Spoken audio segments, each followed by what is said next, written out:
It's time to take off your clothes, enjoy clothes-free living, and join us for Naked, Nudists, and Naturists. Welcome to Naked, Nudists, and Naturists, the show that celebrates clothes-free living for all. I'm your host, Frank Stone. And I'm your correspondent, Lisa Monroe, and I'll be reporting on all things within the naturist community. So it's time to get naked and join us. And enjoy clothes-free living on Naked, Nudists, and Naturists.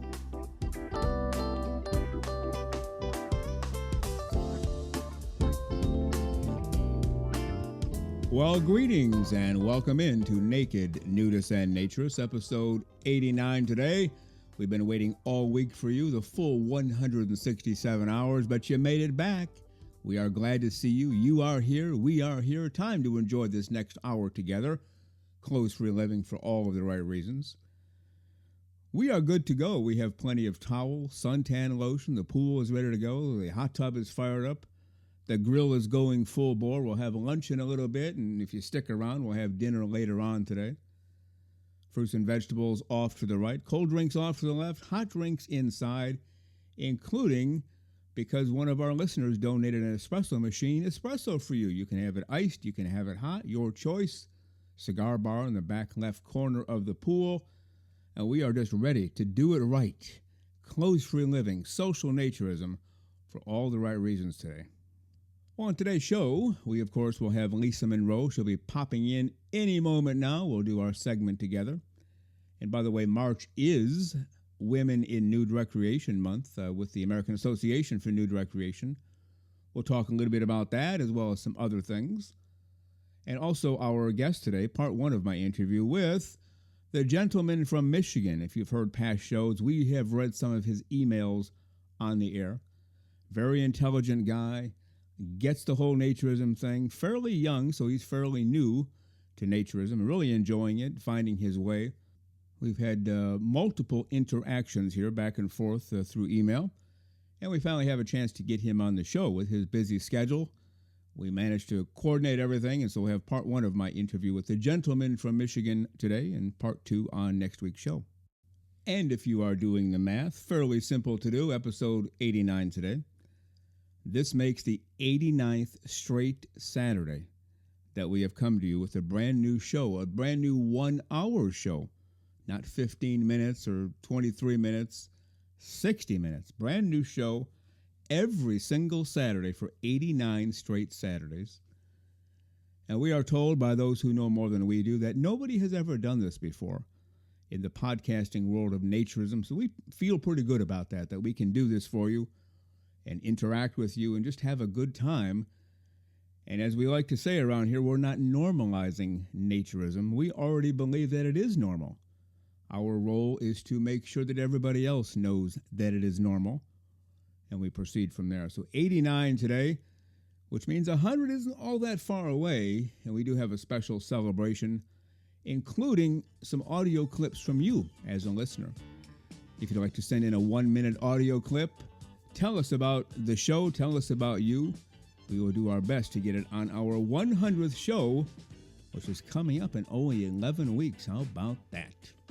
Well, you are listening to Naked, Nudists, and Naturists, episode 89 today. I don't know about you, but I hear some music in the background. That can only mean one thing. It's time for the great, the fully clothes-free, fully smiling, our Naturism correspondent, Lisa Monroe.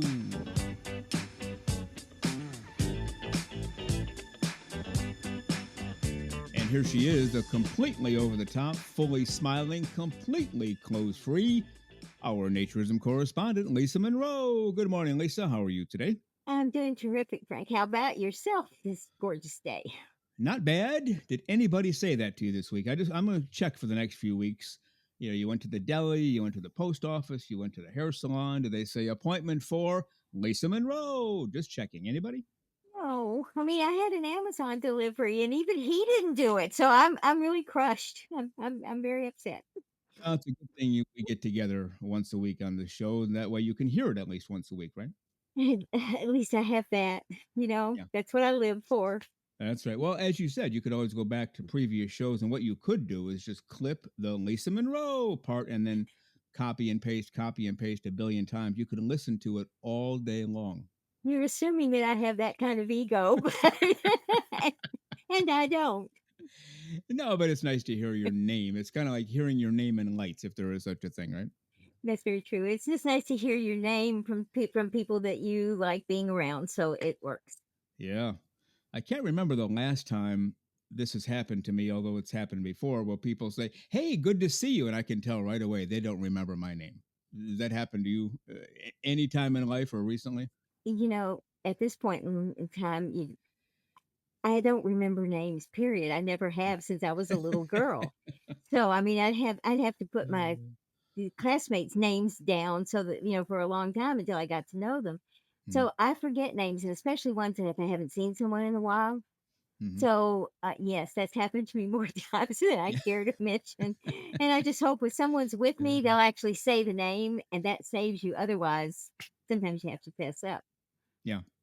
I used to work with this politician in a band. He was actually the leader of the band, and he was literally a politician, and eventually went on to even higher office. And that's when he had to give up the band. But he was really close friends with another guy in the band. They had been together 15, 20 years. I was the new guy. And I would watch them interact at these political gatherings because, they'd hire the band and I'd be there in the background. And when somebody came up, "Hey, good to see you again," to one of those two, the other would quickly whisper to the other, "Oh, that's Bill Smith. Oh, that's Mary Jones." And, "Hey, Mary, haven't seen you for a while." So they looked like heroes. Like these guys remember everybody, but they didn't. But at least they had a system to overcome it. That's very true, and I think most politicians do that because Yeah. I've had that happen to me from politicians that I haven't seen in 2 years. "Oh, hey, Lisa, how you doing?"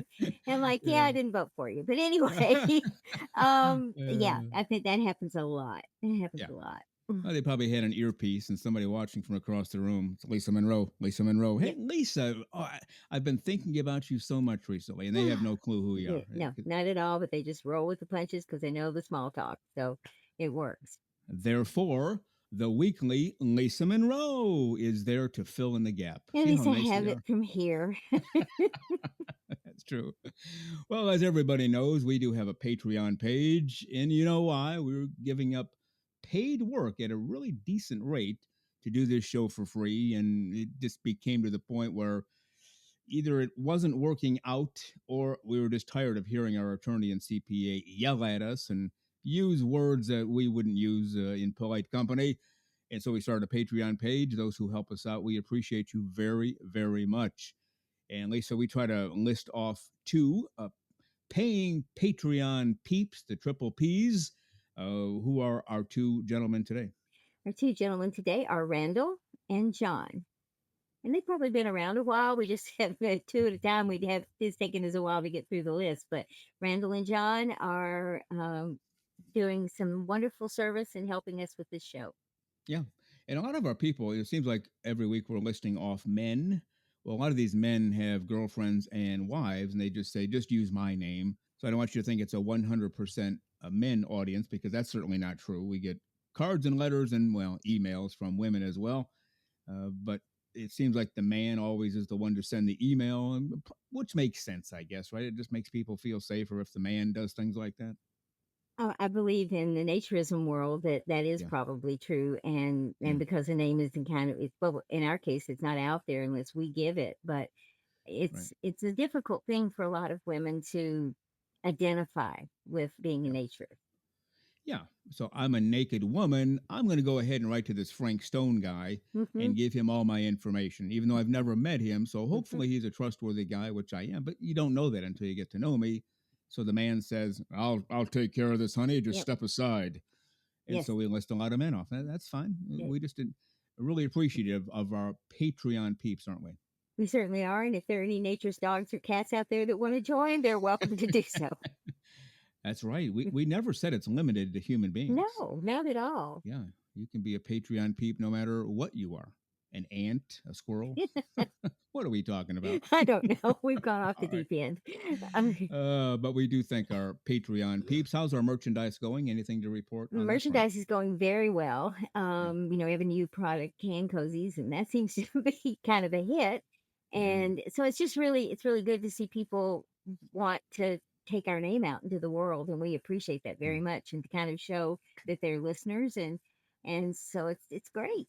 Yeah, I fully agree. And like you had predicted, in November, December, January, as the weather starts to get warmer north of the equator, we'll be flying even more merchandise off the shelves. And you've been correct. It really is going out there. So we appreciate that too. Absolutely. All right. Well, I think it was last week we mentioned just very briefly, said we'd get into it at some point, the differences between naturism and exhibitionism. And this has been something we've talked about internally a lot. We get really upset at those who go on Twitter or other social media. Hey, everybody, I'm a naturist, as they post 10,000 pictures of their private parts every day. Here I am naked at my boat. Hey, here I am naked 15 years ago next to my car. It's like, well, that's not naturism at that point. That's just showing off and being an exhibitionist. And as I went through various people have written on this, we have not talked about Nick and Lindsay before. They do a video on naturism, nudism from all over the world. They visit nude beaches and nudist resorts, literally all over the world. And they do a very good job. I've never met them or talked to them, but their work is fantastic. The voice, the content, the video itself, they do an amazing job. And hopefully we'll get to meet them one day. But they wrote something, I don't know, a month or so ago when I think it was the Grammy Awards. Some woman got up there, the wife of I can't even think of the rapper's name. Kanye West. Yes, yeah, and she got up there, took her coat off, and was basically naked. I mean, yeah, she had a see-through whatever on, but see-through would be in capital letters, bold print. You could see everything, and according to the people who were upfront and personal, like literally everything, nothing was hidden at all. And we've been asked to comment on that. We purposely have not because we just found it so, I guess, disgusting. That's not naturism. Whatever that was, it's not naturism. Well, Nick and Lynn's had an article about that where they discussed that, the ins and outs and the behind the scenes stuff. What drew my attention was one paragraph they put in there that I've shared with you. And if you don't mind, can you read this paragraph? And again, this was written by Nick and Lynn's on the difference between naturism and exhibitionism. I'll be glad to. For us, the big difference between naturism and exhibitionism is that naturists get naked for themselves because they enjoy being naked, because it's comfortable, because it makes them feel liberated, and they like to do so socially because by removing your clothes, you take away a lot of social boundaries. But they don't get naked for others. Exhibitionists, on the other hand, use their nudity to have an effect on other people. Sometimes they enjoy being seen, sometimes they want to provoke or even shock others. Yeah. And again, we thank Nick and Lynn's for writing that in one of their articles on their website, which I think is Naked Wanderings. You can look that up there on social media as well. And that kind of hit home with us because I've always felt, you whip your clothes off and somebody sees you. Do you get a bit of a charge from that? If you do, you're probably an exhibitionist more than a naturist. Naturists tend to go out of their way to not be seen. If they are seen, not the end of the world, but that's not their priority and might not even be on the list of things to do today. And we've had Mark from France on before. Remember his quote, it's not about being seen, it's about being, which I thought was another great quote. And I know you're not an exhibitionist, and I'm not either. There might have been a time in my life when I was much younger and far less mature, assuming I'm mature now. I thought I'd say that before you did. That's a big assumption, but we'll go on. Yeah, but when you're 20, 25, you just have a different mindset. And I'm not 20 or 25 anymore. Actually, I'm 27, as we've said before. I'm just kidding about that. But no, not anymore. I really don't want to be seen. Now, if I'm in a social naturism group, fine. It's not that I am against it. It's just I want to be clothes free. That's how I live. That's how I work. That's how I hang out around the house.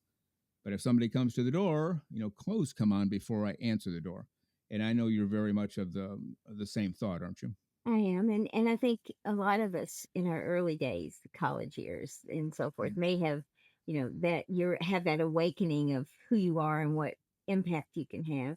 And I will admit to a couple of wet t-shirt contests along the way in Yeah. college, but eventually came out of that and I'm like you. I love being naked around the house. I have no desire to walk out to shock someone that I'm naked. I also, I'm a home naturist more than I am anything else. But with Mhm. a naturist group, with a naturist gathering, there's nothing wrong with it. And I think even photos that are taken in a naturist environment where there's several people and all are wonderful to see that kind of camaraderie, but it's the single post look at me things that where people say, oh, I'm a naturist, but they're not. Right. The ones I like the most of these pictures on social media are just the ones that are not posed. Right. Just kept capture people playing Yeah. volleyball, having lunch, whatever they're doing.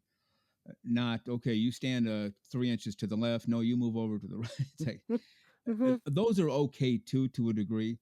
The ones that really get me going, are those single shots, multiple of them. Now, once in a while, fine. Hey, I'm naked and loving it. Thought I'd share it with you. But after the 10,000th sharing on a particular day, obviously I'm exaggerating, but sometimes I'm not sure. After about the 10,000th, okay, now you're not really a naturist, are you? You just want people to see you and comment on your body. And that's what drives us crazy, isn't it? It certainly is. And I think we should make a distinction between the type of photos that we're talking about because Yeah. there are many naturists that we know that are true naturists who may have a single shot taken of themselves. Maybe Yeah. they're, on a trip somewhere, maybe they're, doing other things and it's only them in their shot. There's a difference between those kind of candid shots and what we're talking about, which are obviously provocatively posed and with that Yeah. intention. So, so there's a balance even within that you have to look at. Yeah, and using Nick and Lynn's as an example, they're out there all the time. I mean, they live the nude life, clothes free, 25/8.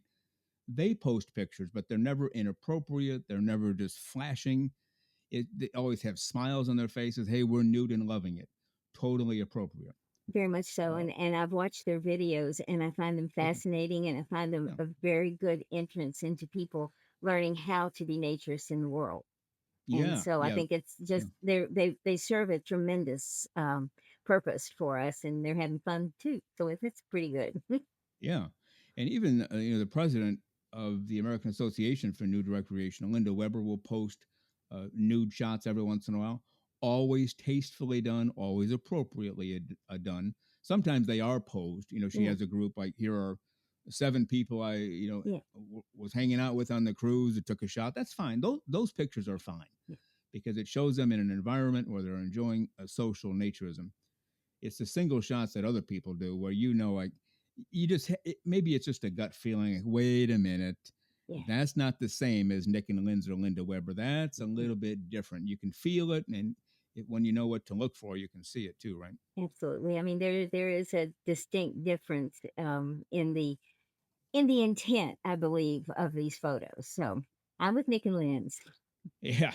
Now, to be clear on these wet T-shirt contests that you once participated in, to be clear, this was not last week. No, this was It was not last week. multiple years ago. Okay. Although spring break is coming up. No, this Don't was, start any rumors. just a few years ago when I was in college and did spring break and in Fort Lauderdale. And what can I tell you? It was fun. There were three Mm. contests. All right, now somebody came up to you today or called you on the phone and said, "Hey, there's a wet T-shirt contest next week, Lisa Monroe, and we want you to be in it. Will you do it?" What would your answer be? No, I wouldn't. Not Yeah, now. yeah, yeah. I'm the same way. Yeah, Not wet T-shirt contest, but yeah, something similar. And we've talked about some things I've done before, especially in our special content. Now, I wouldn't do that anymore. It's just naturism and exhibitionism, two different things, and we thought we'd put that out there. And yeah. again, we appreciate Nick and Lynn's for their comments on their website, Naked Wanderings, and I don't know the dot, whatever comes after that, but you can find it, Naked Wanderings, and you'll find them. Also, this month, the month of March, Anna through the marketing team with George leading the way. They have a different focus each month. And last month in February, it was all about loneliness. And this month, it's Women in Nude Recreation Month. And we'll talk about this a little bit more later in the month, whether it's next week or the week after. But obviously, you're a woman, Lisa Monroe. What are your thoughts on the whole thing? Just women in nude recreation or women joining, becoming a naturist, which sometimes is tough for a lot of women. What are your thoughts? I think that having a focus on women in nude recreation gives women some credibility walking into the arena of a naturist community. I think that you know women in general live a in a society where we are constantly on guard. Men don't understand that. Women are constantly on guard. You don't know if someone's going to follow you in a parking lot. You don't know if they're going to, you know, grab you in a grocery store. You don't know if they're going to make crazy comments. You just don't know. Yeah. And so it's much easier if there's a community that understands that those are fears that women have. I think that goes even beyond body positivity because, all of us have something we don't like about our bodies. And if we were all perfect, then, it would be kind of boring. Mm-hmm. But I think that it's that safety net that women have. And then they learn that this can be a wonderful way to live and a Mm-hmm. great environment to be in and a safe haven for. I have never, in any time I've been in a naturist environment, ever felt threatened. I have done so in other environments. Yeah, and I've had women tell me the very same thing every moment they step out of their house. Okay, I have to be cognizant of my environment, who's walking around me, who's coming closer, who's walking the other way. And you're right, a lot of men, and I think that way too, only for safety, but not for sexual reasons. Women have both. And so when you join the social naturism group, like you said, you've never felt threatened in that group. It's amazing how that works, isn't it? It sure is, and I think it also comes down to the level of maturity about being naked. I mean, that being nude, it's a concept that we grasp that it's natural, therefore it there should not be any fear attached to it. And so I think that the naturist community has definitely brought forward a feeling for women that they belong. And Yeah. it's just I think having a month dedicated to that is a good idea because that's something that needs to be reinforced not only from members who've been around a long time, but also people new to naturism. Because I think that's one of the reasons women don't come into it. Yeah, sad but true. And again, we'll cover this in more detail a little bit later this month, next week, the week after, as time allows. We also got an email from Armando. He writes to us a lot, and we've read many of his emails on the show. And so, Lisa, if you don't mind, the latest email from Armando, which I entitled the Armando Hat email. Can you go ahead and read the first paragraph? Yeah, so Mondo and his hat. We've heard it a Right. few times. Back when I worked at home and could order nudist swag, I ordered a nude cap with a zipper pocket on the side. I wear it whenever my wife isn't around to promote our culture. I've only had a few comments, all positive, and up until yesterday, there had been one question from a bank manager. He asked what the meaning was behind the hat, and I said, pretty much what it says. I live a nudist life for all the right reasons. I showed him the pocket and explained when you are nude at a resort, there isn't anywhere to carry your ID or credit card. And continuing on, I always wear the hat to the dermatologist because years ago, during an information update, I told a medical assistant to include that I was a nudist because I thought that was a whole lot more important than the other nonsense they ask. She just laughed, and I didn't see her write anything down. Now, see, that sounds strange to me because if you're a nudist and you tell the dermatologist staff that, that should be written down because now, just by definition, your whole body is exposed to the sun and you're probably out there more often than the average person, right? Exactly. All right. And then he said, I wear it because I am proud and I want them to check my skin thoroughly. It's never helped, but I am stubborn and I will keep doing it. I So, can believe Armando is stubborn. yeah. So he will, and that's a good thing. Yeah. Which goes back to our topic we had, I don't know, a month or two ago. Would you ever? Well, I know you do wear that every once in a while. You have the one of our hats and one of our shirts, and you have your coffee mug right there on your kitchen table. Mm-hmm. And not to say, hey, everybody, look at my shirt. You want to know what this means? You just walk around. If people ask, you tell them. But that really hasn't happened a whole lot yet, right?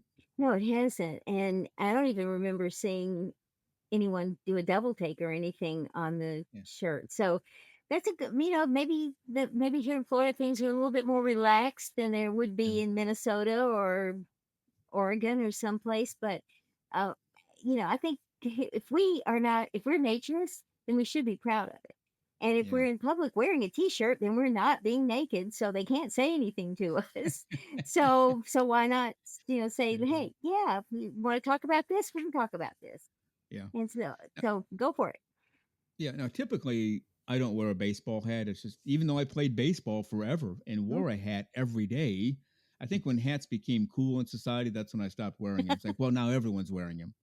Before that, I stuck out, like, if you wore a baseball hat, when I wore it once, like, you were definitely a baseball player. Like, okay, that guy is cool because he plays baseball. Well, then when everybody started wearing a hat, and I mean just about everybody, Hmm. it was no longer identified with baseball. It was identified with fashion. So I thought, well, okay, I'm out. but but I do wear the shirt around. I do have the mug, obviously. We're Hmm. drinking out of them right now. Yeah, And the towels, if I head down to the beach, there it is, naked, nudist, and naturist. I keep waiting to be asked about that. And I know the day will be coming, and we'll certainly report that on the show. Same with you, right?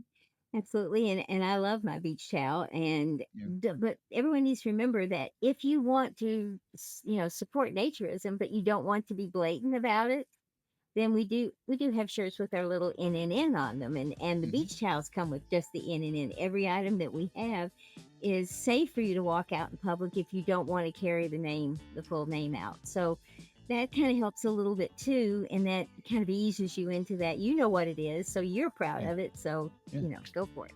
Yeah. And if somebody should ask, oh, NNN, what's that? Ah, Hmm. now you can tell them. Then you can have a Exactly. conversation, right? Yes.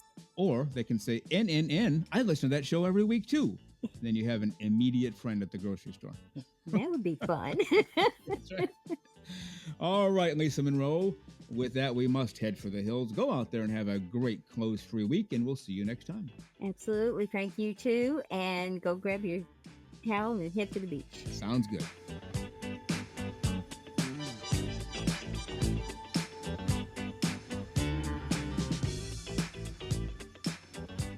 The very terrific Lisa Monroe. She does a whole lot around here. These segments every week, obviously. Does all of our website work, keeps up on the Patreon, does all the merchandise by herself, does those Thursday memes, and we just keep her hopping and bopping all over the place around here. And we appreciate everything that Lisa Monroe does for the show. As a reminder, we are the official podcast for the American Association for Nude Recreation. Are you a member? If so, great. If not, you can become one really quickly. Just go to their website, aanr.com, follow the navigation, and just like I am, and just like Lisa Monroe is, you'll become a member today. How about that? Well, again, you're listening to Naked Nudists and Naturists, episode 89 today. And now let's get to part one of my interview with a very eloquent, intelligent man who's also an attorney, the gentleman from Michigan. We are headed to the state of Michigan this morning, and we are going to talk to, are you ready for it? The gentleman from Michigan. We have mentioned him before. He's written in very eloquent emails we've received from him on the subject of clothes-free living for all the right reasons, naturism, nudism, etc. He works as an attorney in the state of Michigan. That's why we are not giving his name. We need to protect that to whatever degree we can. But he's been through a lot. He's still a reasonably young guy and has a whole bunch to say on the topic.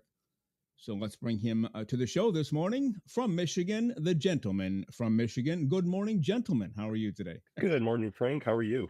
I'm doing well. I joked on one of the shows we might ask you to legally change your name to the gentleman from Michigan, but that probably wouldn't go over too well, right? I don't know. It's a fine title. It's got gentleman in it, and state. I don't think your family would adopt too well at Thanksgiving dinner. Hey, gentlemen from Michigan, do you want some more stuffing? It just would be awkward.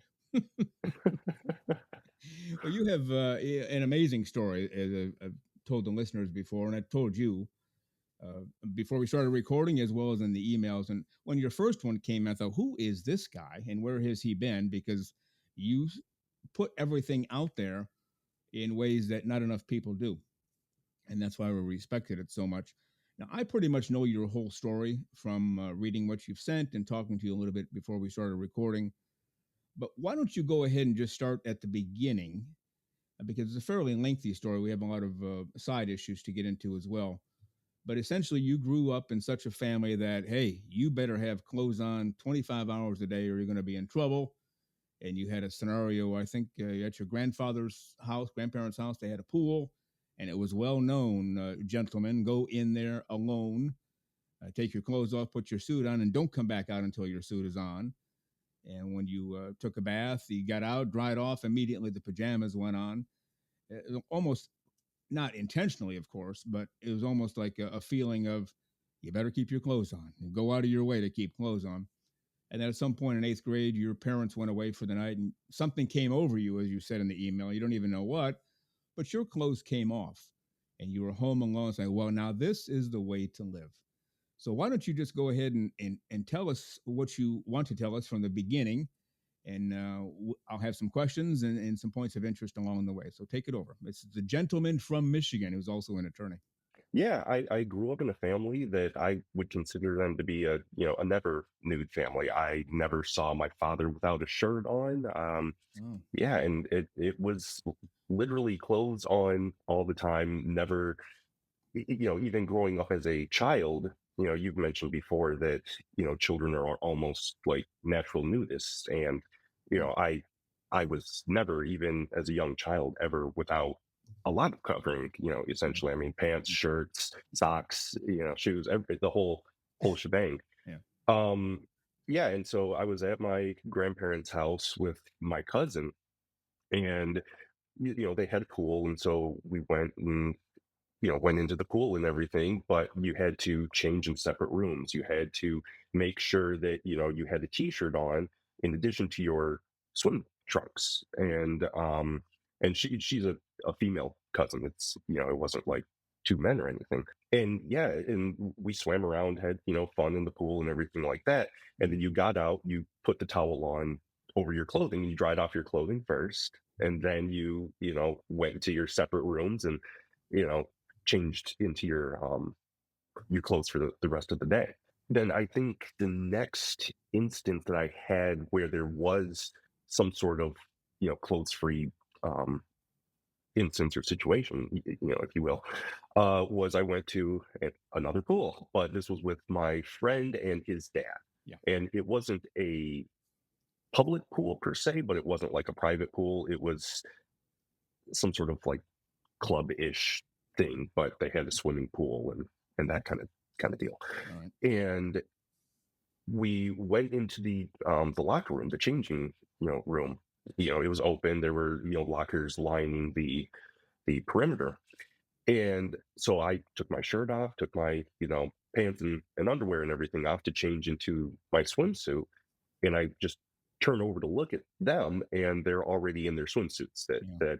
They say to me while I'm standing there, clothes, no clothes on, Yeah. and they say to me, "Oh, well, we have this little trick where we put our suits on under our clothes, so that all we have to do is take the clothes off, and we're already in our suits." Yeah. And so then I, quickly put on my suit, and I'm embarrassed at that point. Mm-hmm. And then we go swimming and everything like that. And so to change back, I went into one of the stalls to change. I mean, it was at that point kind of traumatic. I was still fairly young. I'm not sure exactly what age, but maybe fourth or fifth grade, something like that. So yeah, so that was probably the last time until either eighth or ninth grade that I ever took my clothes off. I mean, I never took them off, never did anything around anyone, even shirtless. I was really uncomfortable with that. And then, yeah, my parents, for the first time, left for a substantial period of time. I mean, it was during the day. And so it might have been they went to work or something like that. Yeah. And, I took my shower in the morning and just didn't put clothes back on. And there was that period of nervousness, that period of like, okay, I'm going to get caught. I'm doing something wrong, because up until that point, I had been told my whole life, nudity is wrong. You don't do that. Bam, So walk around the house, but every little sound, it's like, oh, someone's coming home. So then you run to the bedroom and Yeah. throw your clothes on real quick, walk out to the garage just to see, and oh no, no one's home. It was a bird or something. And so did that the whole day, and then they came home, obviously, several hours later at night, and I had put my clothes on in preparation of them coming home. The next day, kind of did the same thing. They left. I took my clothes off, and the more I did it, the more comfortable I became. And so then at that point, I was like, okay, I like this. If no one's in the house, I'm not going to wear anything. Yeah. Do you have any brothers or sisters? I have one brother, but we were 10 years apart, so Okay. he's older. So by the time I was, doing any of this, he was out of the house, off on his own, things like that. Okay. So you took advantage of every chance you had to be nude. And then when you went to college, you lived with your parents. So the clothes on 25 hours a day, 8 days a week, that had to continue. But when you finally got your own place, when you went to law school, then you began living nude more often. But going to law school, from what I've been told, you're working and researching and going to class 25 hours a day too. So not a whole lot of time spent nude, other than when sleeping and maybe grabbing coffee and heading out the door to yet another class. But when you were done with law school and you passed the bar, that's when it's like, okay, here we go. I, the gentleman from Michigan, these babies are coming off and they're never going back on again unless I have to. Is that about right? That's yeah, absolutely correct. Yeah. Because once you take the bar, there's a waiting period until you get your results, Yeah. and then there's the waiting period after the waiting period where you actually go and get your license. So it was in that period of time where you're done with the studying, you're done with the classes, you're done with everything that you have to do. So yeah, during the day it was a lot of just sitting at home, and it's like, okay, I used to do this, years and years and years ago. I'm going to try it out again. And so then, first day was as comfortable as the first day, when I was in eighth or ninth grade. The more and more and more I spent nude, the more and more and more it was so hard to put clothing back on. Yeah. and Yeah. so yeah, I took the clothes off, and this was probably in about mid-May to August time period where it just really started to become uh, every single day. I like to think anyway. Again, I'm not a self-proclaimed expert. I don't have a degree in psychology specializing in nudism, but to me, it's our natural state. So when we get to our natural state and we suddenly feel better, well, we should. Kind of like drinking water every day. We're supposed to drink water every day. When we do, we feel better and stay a little bit more on the healthy side. And so I like to use I don't even know if it's a word, but duh, when you do things we were meant to do, be clothes free. Because again, and there are people who throw this out there as a joke. Well, we were born naked, therefore, it's like, well, to me, that's not a joke. It's really serious. And you used in one of your emails, as God intended. He could have had us born with a three-piece suit and wingtip shoes and skirts, dresses, whatever for the ladies, and makeup and earrings. He could have done that, but he brought us in clothes free, which is our natural state. And as you said, it's how he intended. And in the Bible, it talks about, he looked around and said, this is good. And when he created, Adam, and I don't know if it was right after Adam or after Adam and Eve, where he said, well, this is very good. So he was proud of his own work creating clothes free people.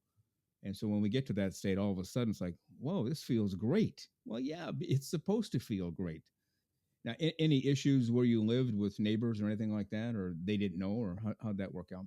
The area that I grew up in, it's kind of like suburban, but it's also everybody has like 3, 4, 5, 6, plus acres between each other. Oh, okay. And so, my closest neighbor was, I think 4 acres distance away. Okay. So, the house I grew up in, it was a large house with a lot of windows around, but nobody could really see in from, unless they got like binoculars and, decided to really try to, check in on the neighbors. So they couldn't see, me, doing anything.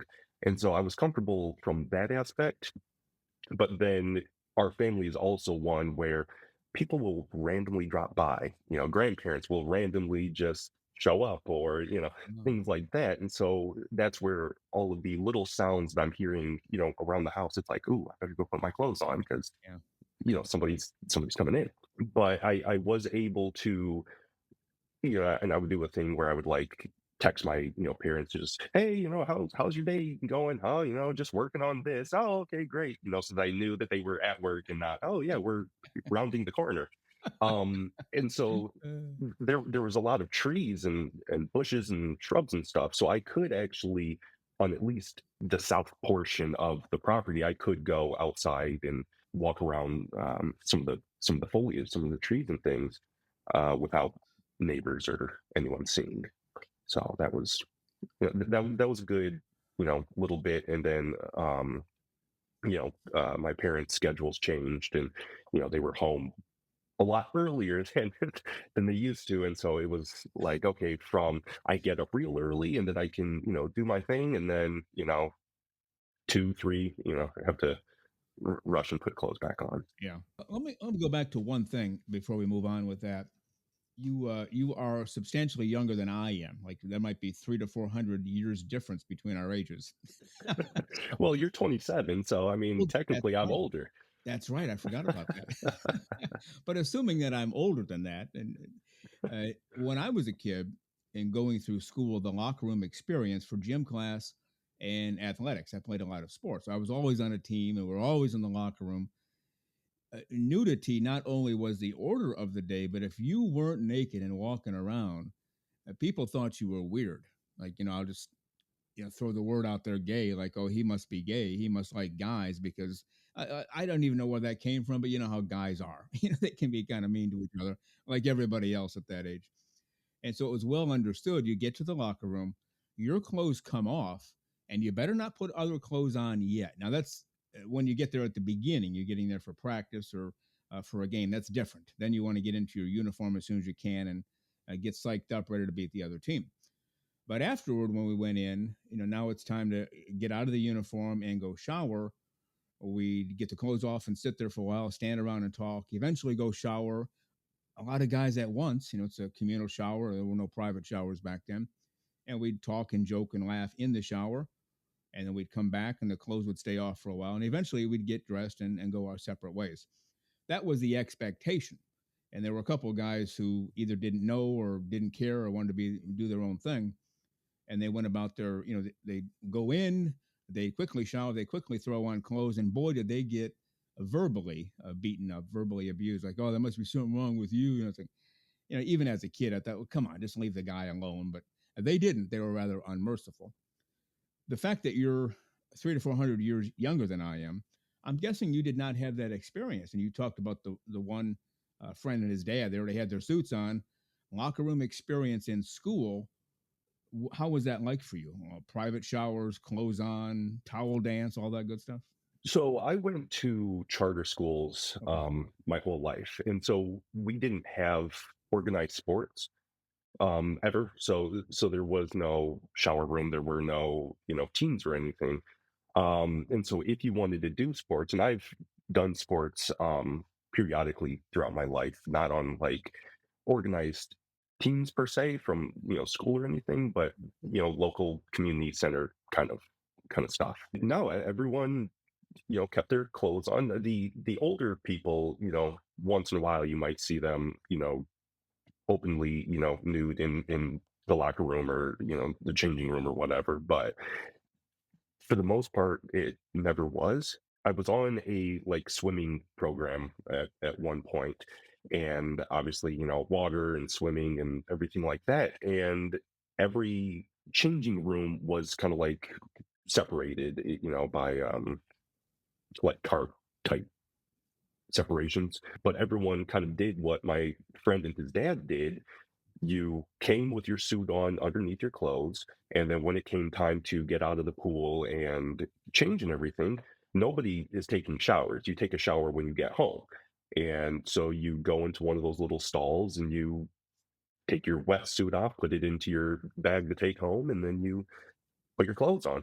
And Yeah. so, yeah, I never had any sort of sports experience of, you know, communal nudity or anything. Yeah.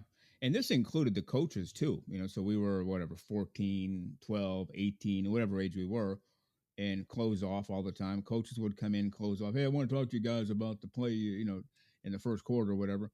And it was totally normal. There was never a gasp or, oh my gosh, the coach has no clothes on. It was absolutely normal, just like drinking a Mhm. glass of water. Now, obviously, that's changed significantly over the years, as you somewhat just explained.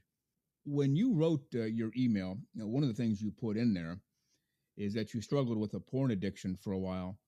As I think, I'm going on a limb here, I have no research to back this up, as I think a lot of people do, more men than women, obviously, because I think we're missing that element. We have a need to be clothes free. I know I'll substitute it with porn, not a conscious decision, but thinking it will fill the hole, fill the gap. Of course, it doesn't. It just spirals out of control. Maybe just take us through that, how you found your way into the whole porn thing and how naturism brought you out of it. It was after the period in, eighth or ninth grade, something like that. Yeah. And, I'm researching, nudism. Well, I mean, first you Google, I like being naked type of thing, and then that leads you to, hey, yeah, there's this whole group of people that feel the same way, and and so then you start going down that rabbit hole, and you start researching more, and everything like that. But then the problem becomes it's very easy to corrupt the word nudist. It's very easy to corrupt the word, I like to be naked, and that substitutes with, oh, people having sex and everything like that. Yeah. And so then, you click on the wrong website that, you're researching, and oh yeah, there's nude beaches and there's great, things like that. And then all of a sudden, oh, there's people doing things at the nude beach. There's people doing things at, and then you start watching that, I guess out of youthful curiosity or something like that. And then, it spirals from there. And then you start looking up, instead of nudist content, you start looking up the other stuff. And that only lasted for a few years, because I mean, you get bored with it, I guess, and you can go and do more extreme, you know, things, I guess, and watch more extreme things. But nudism, coming back to it, last year, killed off any sort of desire for consuming, that sort of content, Hmm. because I think it really does reset your brain.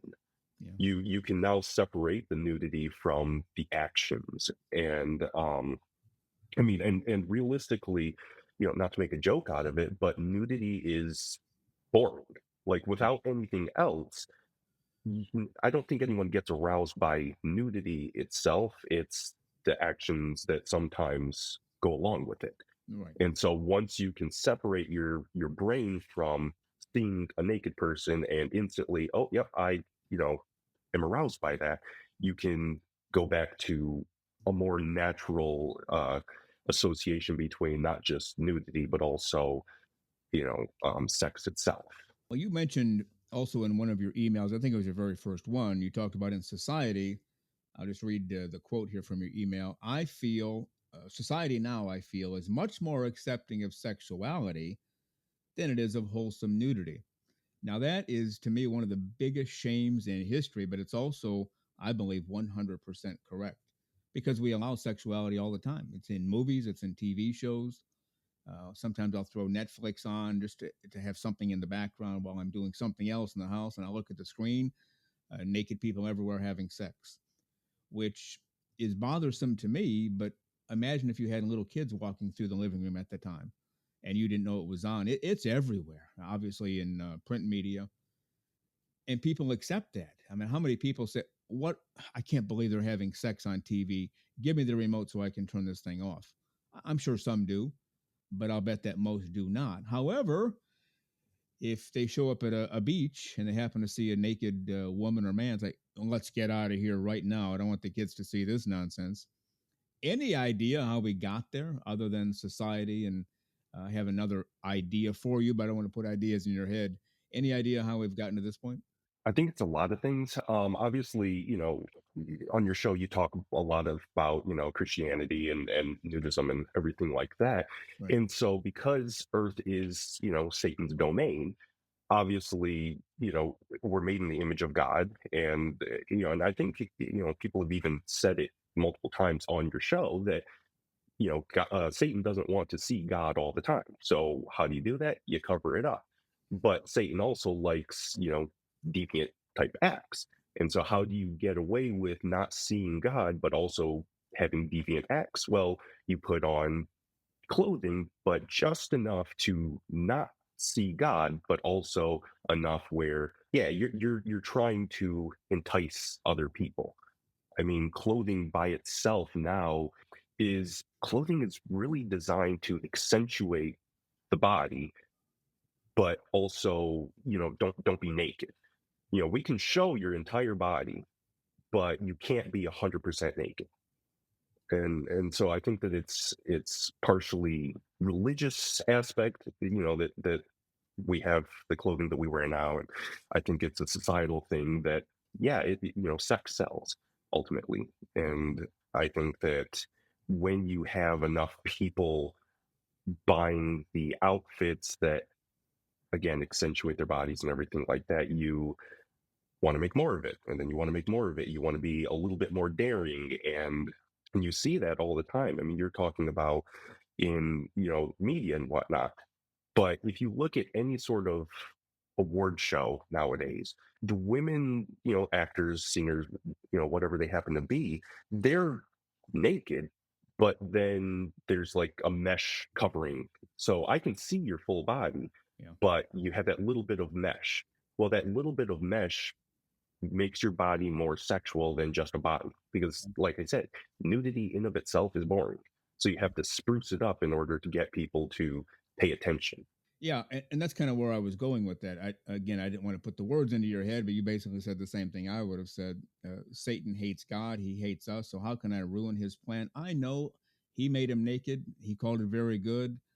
I'll try to convince people it's very bad to be nude out there, and then we do the sexualization, the tantalizing thing, like you mentioned. More women than men, although men are starting to jack up their deal too, with things showing that wouldn't normally be shown. And so you're right, it's not naked, but boy, it's so close. And now we got to wonder, now we got to look for more. And the old joke is, a woman shows up at a beach and has this bikini on that's almost not even there, just three little triangles in the front. And if she moves the wrong way, something's going to happen. And the joke is, men are very respectful of women at that. Instead of looking at all that bare skin, they only focus on the three areas that are covered. Well, that's the whole point of sexualization. Now we get you as a man and men.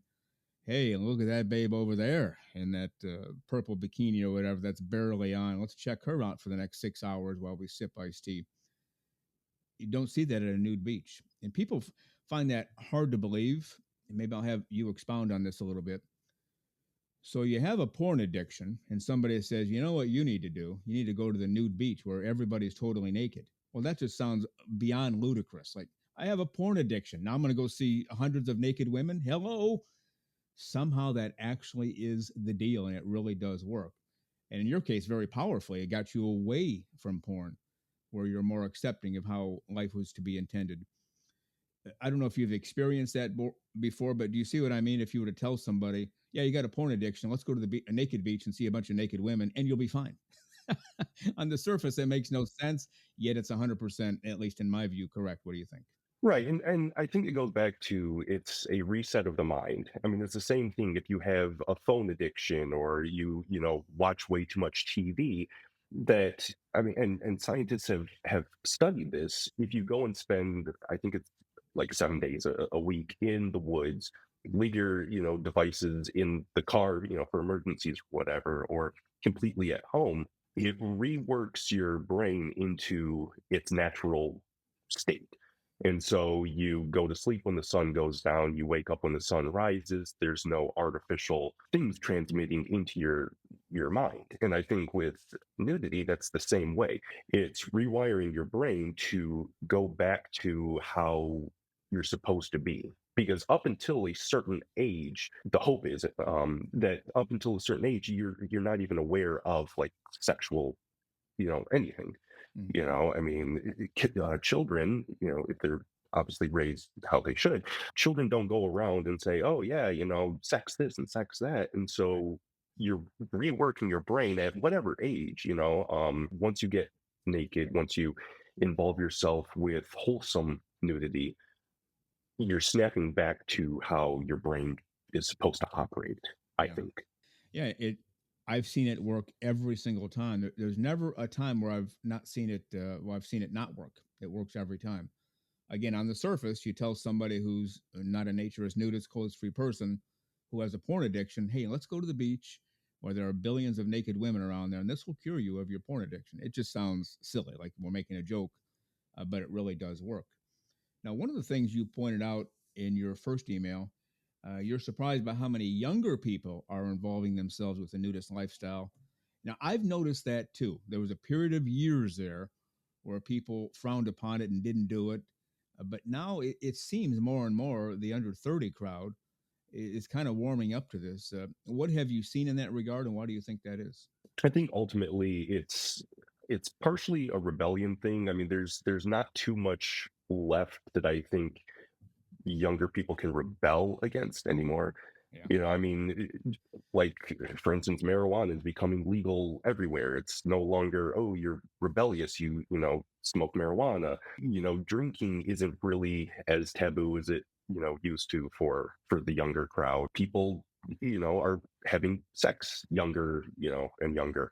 And so the last thing that you can really kind of do is, get naked. But then the thing that kind of also works is once you get naked, you really enjoy it. And it's not that rebellious thing anymore. It's, wow, this is, actually enjoyable. And so then Yeah. they stick with it and they, find events or they go to the beaches or, things like that. I hadn't thought of it that way before, but I think we're going to start saying that more often because as you look through history, as people become of a certain age, well, I don't want to do what my parents do, a bunch of old fogies there. So I'll do the polar opposite. And, 50s and 60s, very conservative America. We get to the 60s, and at some point, rock and roll starts to come in, drugs start to come in, then Woodstock happens and people are just parading naked all the time at Woodstock and drinking and doing drugs and doing other things that we don't promote here. And that became the calling card for the later 60s as well as into the 70s. And then it began to turn around again a little bit. Now you're right. The parents, the people who went to Woodstock or were coming of age in the 60s and 70s. Now they're the old fogies, and the younger people are saying, "Well, I don't want to be like you, so I'll keep my clothes on." Now we're to the point where the younger people are saying, "Well, you have your clothes on all the time. I want to be totally different than you." So that's a big part of it, you're saying, right? I think so. Also like a protesting kind of thing. I see that a lot where I mean like the World Naked Bike Ride. The whole point of the nudity there is to protest. I mean, it's protesting oil or something like that. But it's sort of a shock value, as well. And so the younger people are all about shock value. I mean, you look at any sort of social media thing, the people who become big stars are the ones that do shock value. Yeah. But again, with nudity, you may start out intending it to be a shock value, but then you really fall into the good side of it, where it's not as shocking. Yeah, very well said. The gentleman from Michigan, a very intelligent guy, also an attorney within the state of Michigan. He's written a number of eloquent emails here. We've had a lot of back and forth interactions. Finally glad we had a chance to get him on the show. And on next week's show, which will be episode 90, we'll have part 2 of my interview with the gentleman from Michigan. Well, you've been listening to Naked, Nudists, and Naturists, episode 89 today. We give you a brand new show every Saturday morning at 6 o'clock a.m. Eastern Time. Continue to join us. Check us out on our website, nakednudistandnaturist.com, Spotify, Google, Amazon/Audible, Apple Podcasts, and also on Twitter. You can write us anywhere, anytime, any place. And we thank you for being with us today. Plan to join us for every single one of our shows here and have your clothes off when you're listening. We have our clothes off when we're broadcasting, enjoying the naturist life. We celebrate clothes-free living for all. Remember to enjoy being naked and join us again for Naked Nudists and Naturists. We drop a brand new show every Saturday morning, so come back and join us. Have your clothes off when you do for Naked Nudists and Naturists. Have a great clothes-free day.